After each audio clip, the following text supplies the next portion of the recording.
느긋하게 휴일을 즐겨야 할 일요일. 시민들은 하루 새 2번이나 놀란 가슴을 쓸어내려 했습니다. 지난주 일요일 서울에서 발생한 2건의 집안 치마 사고 때문인데요. 다행히 이번 사고에서 큰 인명피해는 없었지만 평소 아무런 걱정 없이 지나다니던 길도 무너져 내릴 수도 있다는 생각에 시민들의 불안감이 더욱 커졌습니다. 안전지대 119는 우리가 사는 세상 모든 불안전지대를 안전지대로 만들기 위해 시민 여러분의 안전이 필요한 곳이면 어디든 긴급 출동하겠습니다. 오늘 소개할 안전이 필요한 곳입니다.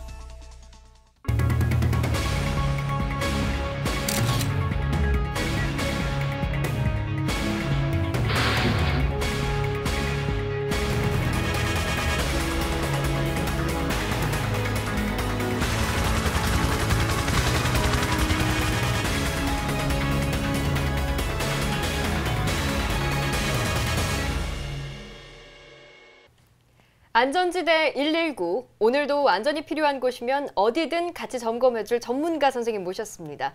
서울시립대 안전연구소 부소장 이영주 교수님입니다. 교수님 어서 오십시오. 네, 안녕하세요. 안녕하세요. 이 봄의 공기 탓에 아주 건조한 공기 탓에 매주 들려오는 크고 작은 화재 소식들이 이어지고 있습니다. 교수님도 불안한 마음 떨칠 수 없으실 텐데요. 지난주에도 역시 화재로부터 안전할 수가 없었습니다. 대개는 고마운 존재로 우리 곁에 있으면서도 우리가 방심하는 순간에 무섭게 화를 내면서 화마로 돌변해 우리를 위험에 빠뜨리는 두 얼굴을 가진 불. 이 불이 화가 난 가건물 화재 현장으로 긴급 출동합니다. 캄캄한 밤을 집어삼킬 듯 무서운 기세로 타오르는 불길. 엄청난 규모의 화재에 119 소방대원들조차 아연 놀랄 지경입니다.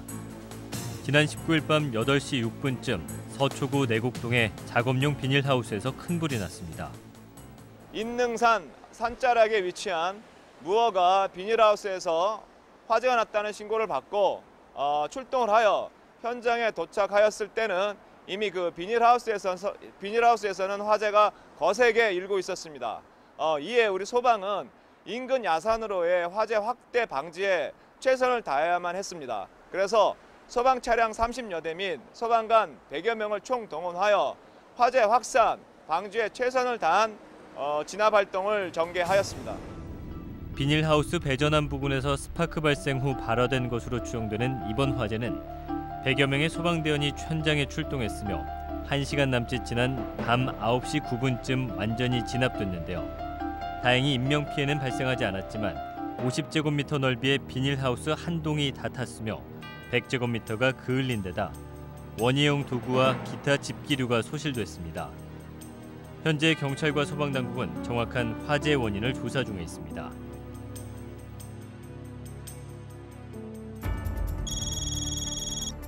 어두운 밤하늘 멀리 커다란 불꽃이 무섭게 타오르고 있습니다. 불꽃이 바람을 타고 더욱 크게 번지고 있는데요. 밤 10시 30분쯤 서울 서초구 내곡동 버섯농장 안에 있는 비닐하우스에서 불이 났습니다. 비닐하우스 내부에서 시작된 불은 삽시간에 번지며 비닐하우스 한 동을 몽땅 태우고서야 가까스로 진압됐는데요. 다행히 인명피해는 발생하지 않았지만 소방서 추산 1,300만 원 상당의 재산 피해를 낸 이번 화재는 아직까지 정확한 원인이 알려지지 않은 가운데 경찰과 소방당국의 정밀 조사가 진행 중에 있습니다. 모두가 잠든 새벽 시간, 인천 계양구에 위치한 창고용 비닐하우스에서 원인이 밝혀지지 않은 화재가 발생했습니다. 시뻘건 불길이 비닐하우스를 집어삼킬 듯 맹렬한 기세로 타오르고 있습니다. 최근 이처럼 비닐하우스, 컨테이너 등 가건물 화재가 잇따라 발생하고 있습니다. 대부분 무허가인데다 화재 예방을 위한 소화기 등 안전장비를 갖춘 곳이 거의 없이 허술한 가건물은 건축 비용이 저렴하고 설치가 간편하다는 이유에서 화재에 극히 취약한 샌드위치 패널이 건축자재로 널리 애용되고 있는데요. 경제성만을 고려한 채 안전을 도외시한 이런 위험한 선택은 화재 발생 시 인명피해라는 슬프고도 혹독한 대가를 치르게 합니다. 특히 컨테이너 가건물은 공사장 등에서 사무실 대용으로 쓰이거나 조립식으로 이어붙여 주거용 컨테이너 가건물로 애용되는 경우가 많아 대형 인명피해 가능성이 높아질 수밖에 없는 실정입니다.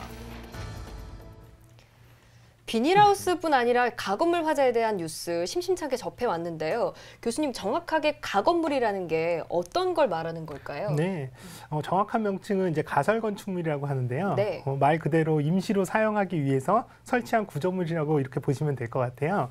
그러니까 시청자분들께서 조금 이해하기 쉽게 말씀을 드리자면 모델하우스라든지 뭐 컨테이너 등을 이용해서 이제 현장 사무실들을 이렇게 꾸며놓는 것, 네. 이런 것들도 다 가설건축물에 해당을 하거든요.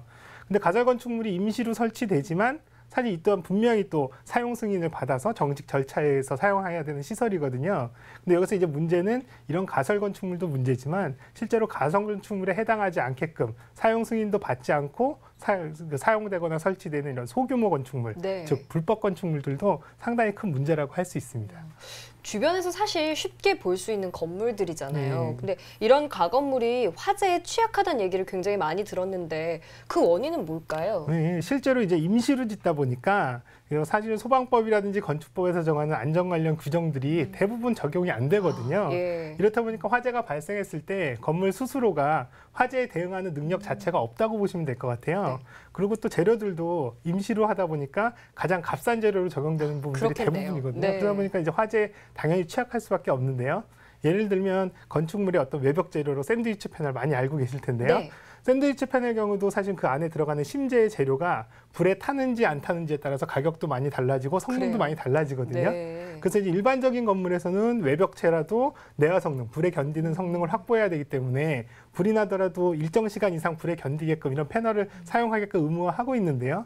근데 가설 건축물의 경우에는 이러한 이제 기준 자체가 의무화되어 있지 않다 보니까 불에 우리들이 알고 있는 너무나 잘 타는 그 스티로폼, 네. 이것이 이제 들어간 아주 값싼 샌드위치 패널을 쓰게 되는 거고요. 이런 가설 건축물이 이제 화재가 발생했을 때는 정말 큰 화재 위험이 이제 닥치게 되는 거죠. 임시라서 싼 걸로 사용한 건데 진짜 네. 위험하겠어요. 근데 만약에 이런 가건물들이 모여 있는 지역이면 불이 한 번 나면 굉장히 대형 화재로 번질 수 있는 위험도 있잖아요. 이런 데에 대한 뭐 실질적인 해결책은 없는 건가요? 실제로 이제 건축물의 어떤 인허가를 할 때 네. 소방 동의라는 절차를 통해서 건축물의 소방 안전에 대한 사항을 이제 관할 소방서가 검토하도록 되어 있는데요. 네. 근데 이제 이런 가설 건축물은 인허가 대상이 아니라 사용 승인을 받아서 사용해야 되는 시설이기 때문에요. 사실 소방 동의 대상도 되지를 않는 거예요. 네. 그러다 보니까 이제 소방 점검도 대상이 안 되다 보니까 사실 이제 관리가 잘 안 되는 부분들도 분명히 있고요. 또 물론 이제 일부 소방서에서는 이런 위험성 때문에 자체적으로 가설 건축물에 대한 안전 관리를 하고 있지만 네. 사실 법적으로 명확하게 그 대상이라든지 안전을 위한 어떤 시설의 적용이라든지 관리의 의무 자체를 어떻게 부여되어 있지 않기 때문에 그러한 것들이 빨리 이제 시급하게 갖춰져야 될 것이고요. 또 시민들께서 또 부득이하게 이런 시설을 설치해서 사용해야 되는 경우라고 한다면 사용하시는 동안에는 가급적 안전하게 사용할 수 있도록 기본적인 안전에는 시설 투자라든지 또 관리에 각자가 신경을 좀 쓰셔야 됩니다.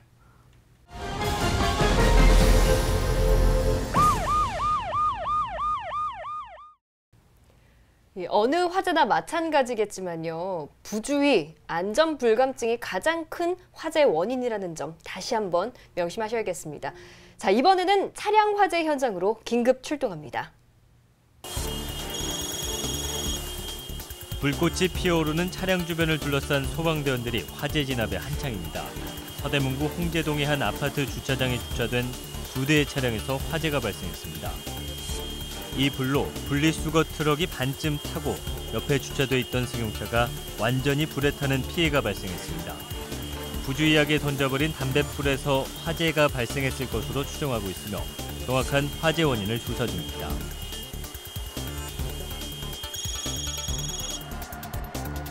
무서운 기세로 하늘로 솟구치고 있는 불길. 한눈에 보기에도 예사롭지 않은데요. 지난 16일 밤 11시 37분쯤 중랑구 용마산로 인근 노상 주차장에 주차돼 있던 콘크리트 펌프 차량에서 불이 났습니다. 노상 주차장의 대형 콘크리트 펌프 차량에서 화재가 발생하였다는 신고를 받고 긴급 출동해 보니 멀리서도 확연하게 보일 만큼 큰 불꽃이 보이는 상태였고 건조하고 바람이 부는 날씨 탓에 주변 차량과 건물에 불꽃이 옮겨 붙을 수 있는 긴박한 상황이었습니다.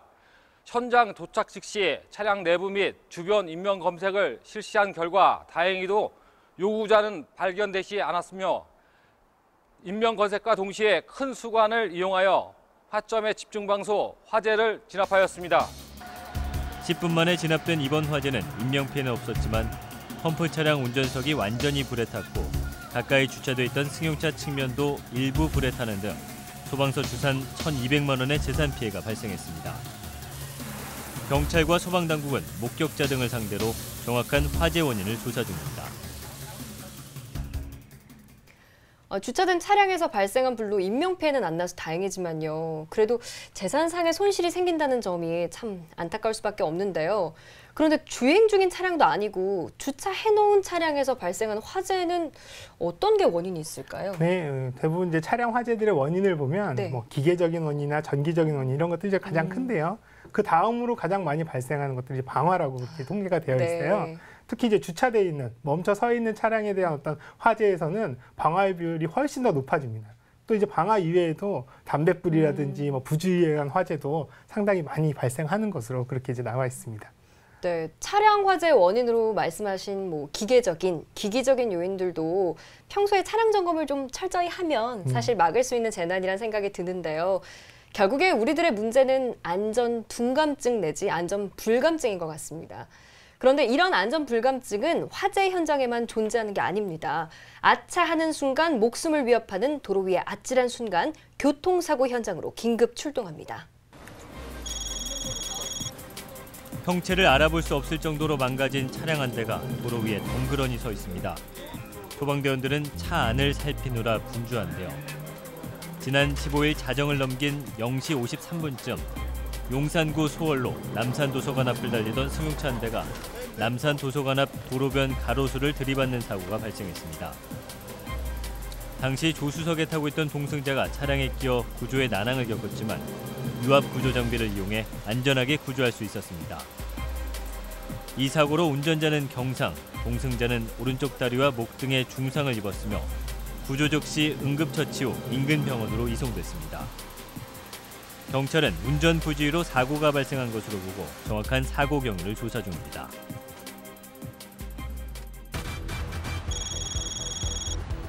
사고 당시의 충격으로 승용차는 앞바퀴가 빠진 채 도로를 가로막고 널브러져 있습니다.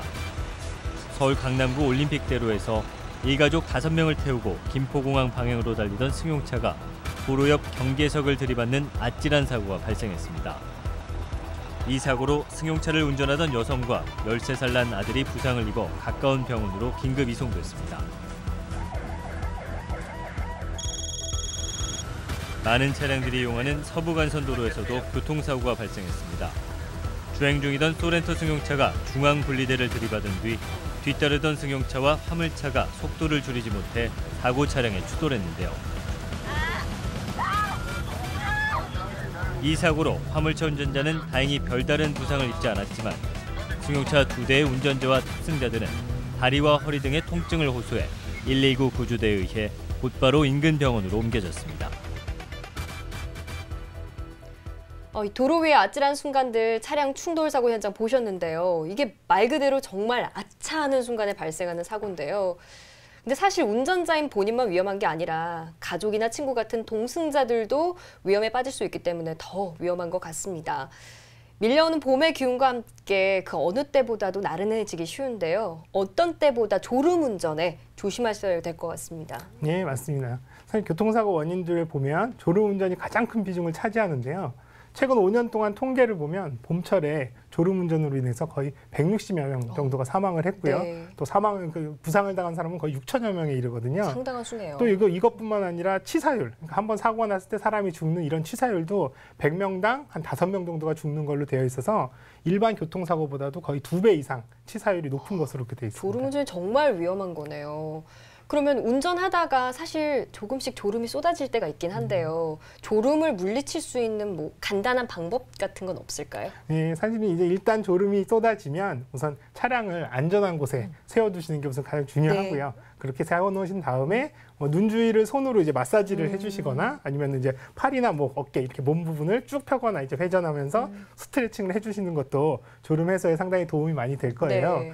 그리고 또 창문을 열어서 차량 내부의 어떤 공기를 환기시켜줘서 산소를 신선한 공기를 마시게 하는 것들 이런 것도 굉장히 좋은 방법 중에 하나입니다. 네, 꼭 기억해두고 한번 써봐야겠습니다. 근데 물론 졸음뿐만은 아니겠죠. 사고의 다양한 원인에는요. 사고 운전에는 뭐 운전 부주의, 기기 조작 미숙, 음주도가 있을 수가 있고요. 무엇보다도 우리들의 방심이 큰 화를 불러온다는 점 절대 잊지 말아야겠습니다.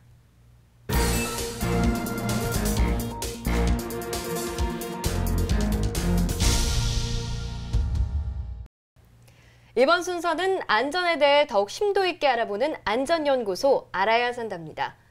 새싹들이 돋아나고 꽃이 피기 시작하는 봄이 고개를 내미는 것과 동시에 캠핑 열풍 역시 기지개를 켜는 계절이죠. 자, 교수님, 지난 시간에 강화 캠핑장 화재를 계기로 캠핑장, 글램핑장 안전에 관해서 많은 말씀을 해주셨어요. 네. 근데 화기 사용이 상당히 많은 야영장 안전사고, 글램핑장에 대해서 짚어주셨잖아요. 네, 맞습니다. 그런데 아직까지 뭐 강화 캠핑장 화재에 대한 놀람과 슬픔, 그리고 무엇보다도 어린 새싹들이 희생된 데 대한 안타까움 가시지 않는데요.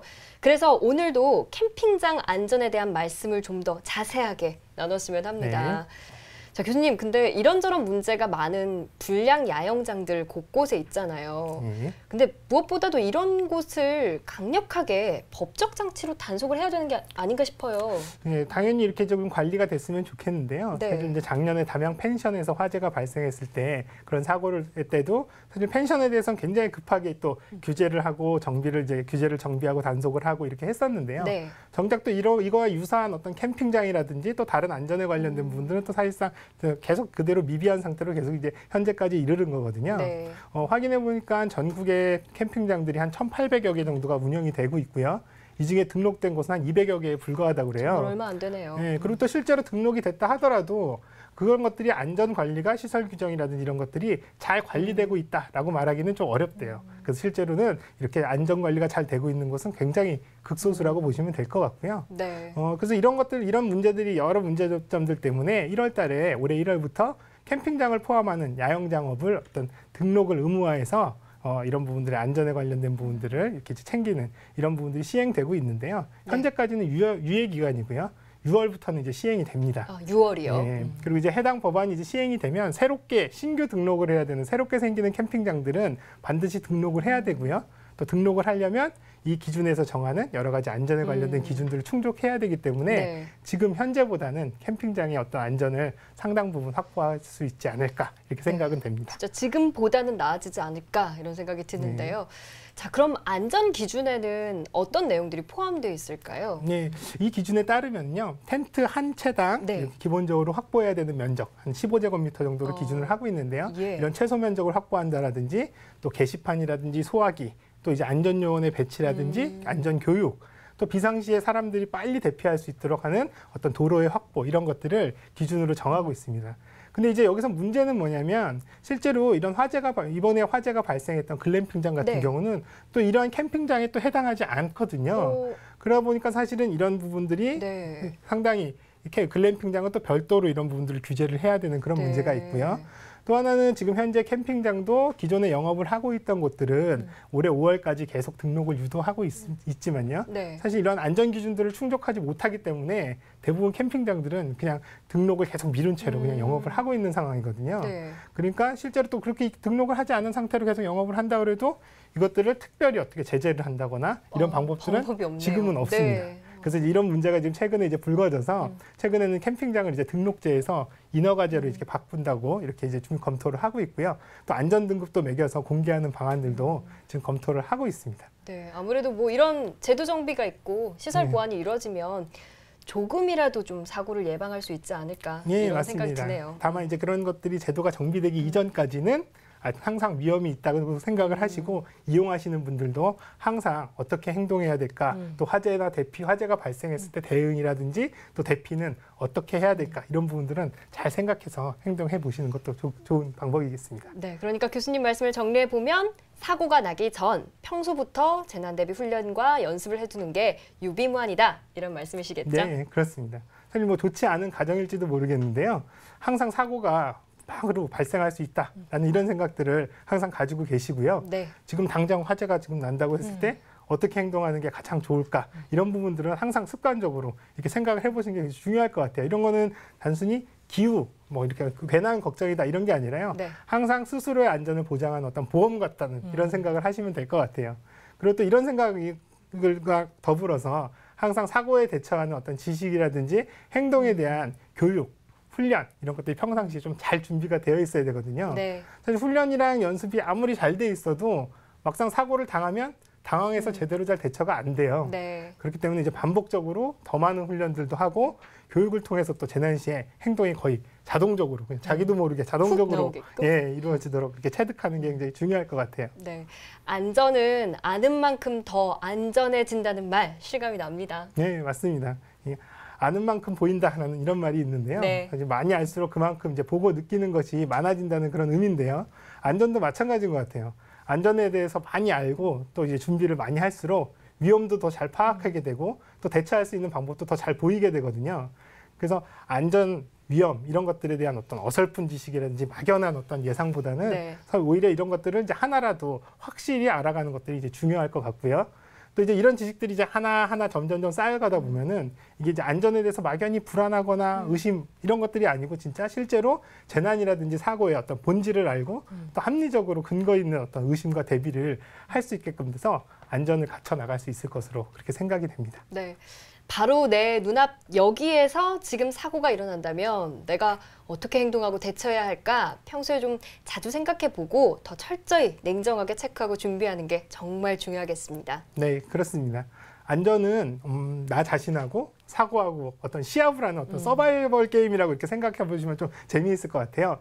사고가 나서 내가 당할 건지 아니면 내가 사고를 예방하고 이겨내서 나와 가족을 내 가족들을 안전을 지켜낼 것인지 뭐 이런 부분 관점에서 본다 그러면 뭐 사고가 남느냐 내가 남느냐 이런 이제 관점에서 현대의 안전은 서바이벌 게임이라는 거 절대 잊으시면 안 되겠습니다. 네, 교수님이 해주신 여러 말씀 한마디로 알아야 산다. 이 한마디로 귀결이 됩니다.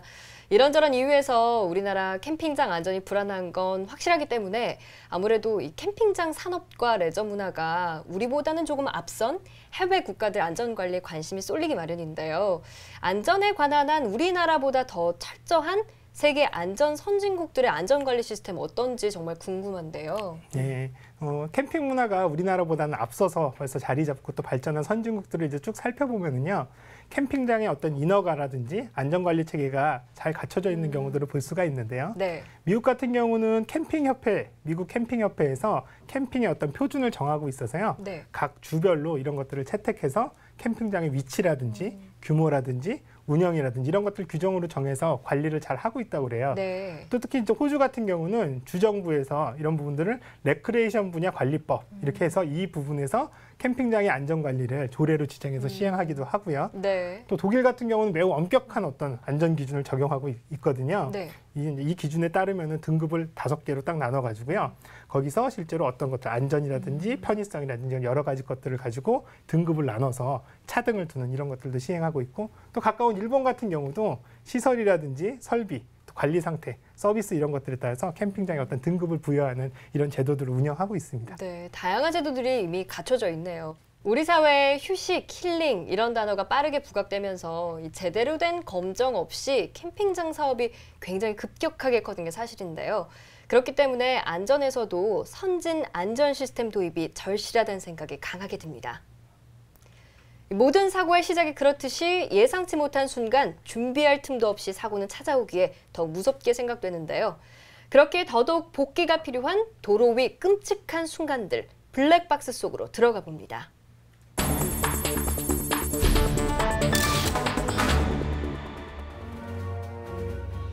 보수 작업이 한창인 도로인데요. 근데 웬일입니까? 도로 보수 작업 크레인차가 미끄러져 내려오는데요. 위험합니다. 플라스틱 대형 중앙분리대를 낚싯줄 고기처럼 매달고 그냥 돌진해옵니다. 그 순간 오가는 차량이 없어 천만다행, 10년 감소했습니다. 그저 한가롭게 보이는 동네 골목길, 라이트 켠 저 차, 주차된 차량을 들이받은 후 옆으로 서는가 싶더니 그대로 벌러덩. 불과 몇 초 전까지만 해도 상상도 못한 부주의 운전의 엄청난 결과입니다. 항상 주의하라고 신호등까지 설치된 교차로. 불법으로 유턴하는 겁 없는 차를 고속으로 직진하던 차가 그냥 쳐버립니다.